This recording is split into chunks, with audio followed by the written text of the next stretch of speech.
Hey, welcome back. Thanks for coming back for episode. We're going to call this 1.A. We're not fully at episode 2 yet. There's a lot of stuff we still want to do to really bring you that episode 2. Trust me, folks. I know episode 2. Nobody else knows episode 2 better than I do. Trust me. No, I'm just having a little fun with you guys. So, again, welcome back. Thank you all, truly, from the bottom of my heart, for the feedback, for the comments, for the text messages, the phone calls. Huge, and really help boost me to want to do episode 2, or 1.A if you will, of Coach's Corner. So again, we're going to discuss football topics. We're going to discuss other coaching in other sports. So we're going to be bringing on some people in other sports as well to see some of the problems, some of the challenges they face as other coaches in other sports, to see if they relate to my sport, which is football. And we're going to go into our first topic, which is we're going to discuss parents and players, okay? Now, the first thing I'll say is, as a player, you have to remember that you are a student first, hence the reason why we call you a student athlete. So if you can't figure it out in the classroom, you're not going to figure it out on the field. I don't care how gifted of an athlete you were or how gifted of an athlete you are. The thing is that you may not have the hard work to keep excelling. And as I've told players before, sometimes you can have talent, but if your character's not catching up to the talent goes away. And hard work, to me personally, will always outbeat talent. I don't care how talented you are. But if the guy's out there willing to outwork you, he's probably going to get the job. Just the way it goes. The other thing I can tell you this, though, as a player, you have to really do your job in the classroom. Because here's the thing. I would always have players come up to me like, Coach, this is hard, or Coach, school is just hard. And I get it. Trust me, I wasn't the best student either. But you know what? I had to do what I had to do to get on the field.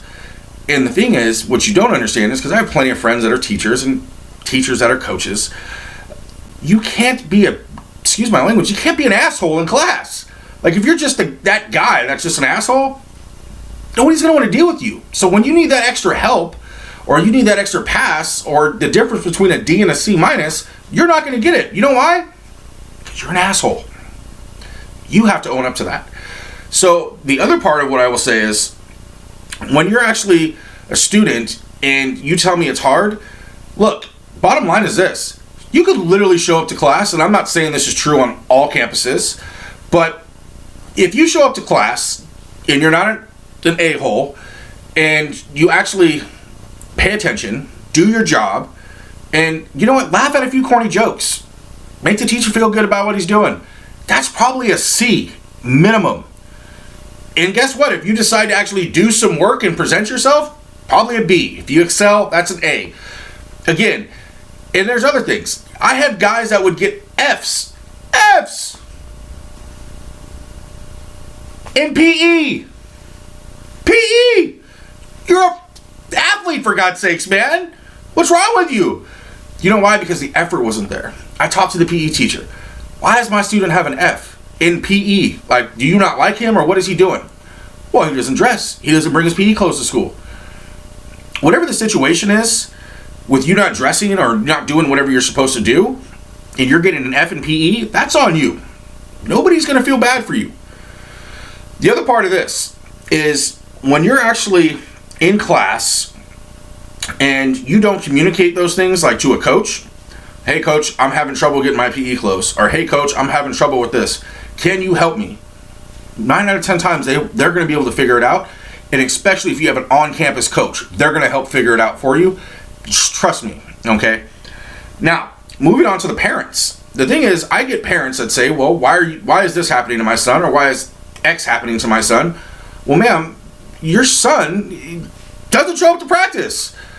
Doesn't do his job. I know he tells you one thing, but it's another. So again, that falls into communication. You have to be able to communicate with the coach. You can't always point a finger.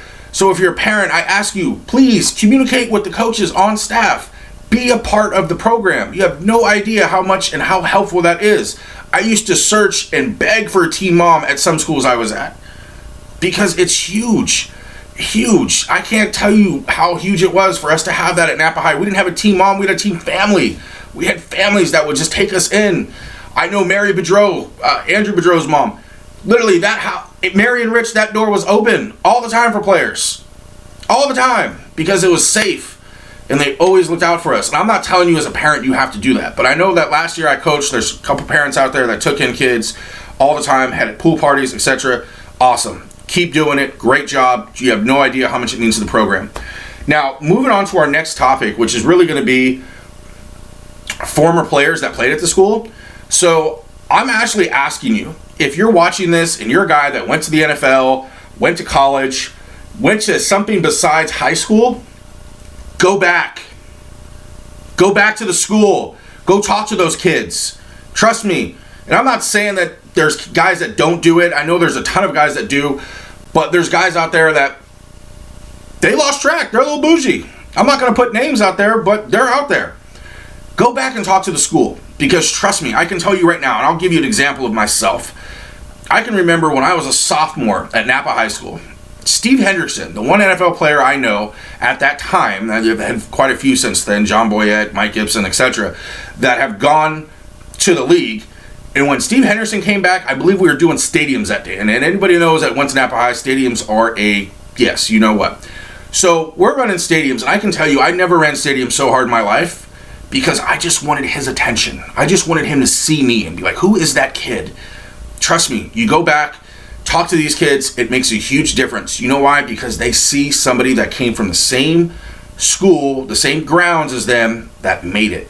And trust me, it is light years what you do for these kids. I know as a coach, the first thing I do as a coach is I try to find out, if I'm at a new school, what players went to the league, and I will try to reach out to them as much as I can in any way possible. Email, telepathy, smoke signal, whatever. However I can get a hold of you, just come back. Even if it's 5 minutes, just show up on campus. It's huge. Trust me, they'll appreciate it. So if you're a former guy, I encourage you, just go back. I don't care if it's 5-10 minutes. Just walk in the weight room, man. Say what's up to the kids. Just give them a 5-minute, 2-minute speech, whatever. Just say hello. Let them see you, touch you, know that it's possible, all right? So that is the part I will leave you with that.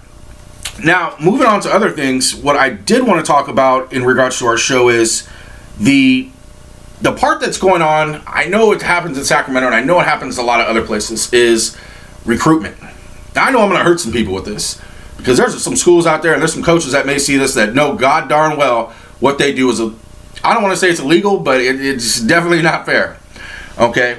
So what I mean by that is you have kids that, I'll give you an example in Sacramento. There's a kid that lives in Elk Grove. Somehow he's going to Sac High. How is he going? And I don't care about throwing Sac High under the bus. Whatever.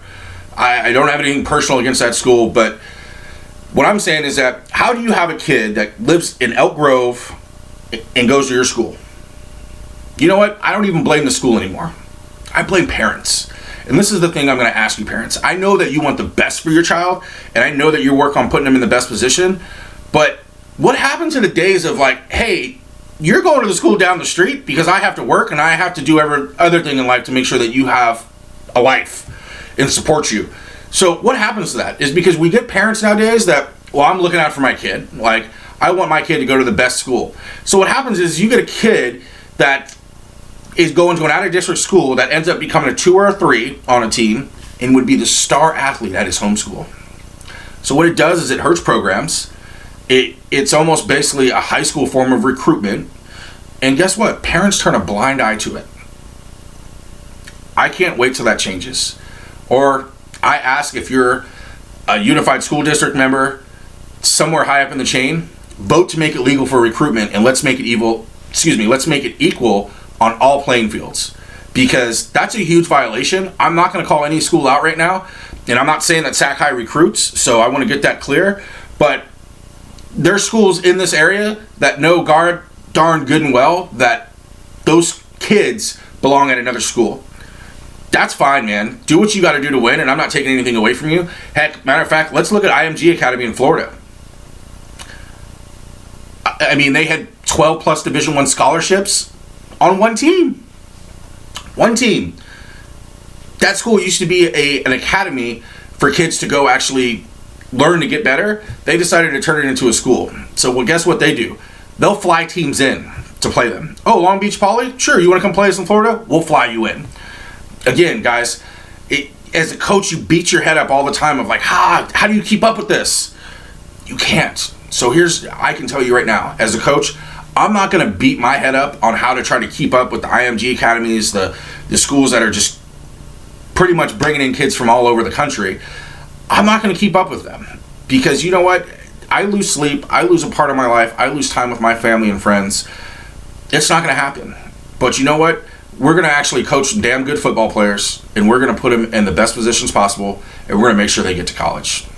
So all I can say is, if you got any questions, if you have any responses, or if this is something you're going through as yourself as a coach, reach out to me. I would love to talk to you. Or if you're one of those schools that bring in other kids, I would even love to talk to you. I'd love to bring you on the show and have a conversation about what you do and why you feel it's fair. I personally don't. So again, Coach Street, I'll end every one of these with telling you why I fell in love with football. Because I love teaching the game, and I love helping kids get better, and also teaching them about the smaller things in life that were never taught to me when I was playing. So thank you for tuning in. We're going to have another one coming up for you shortly.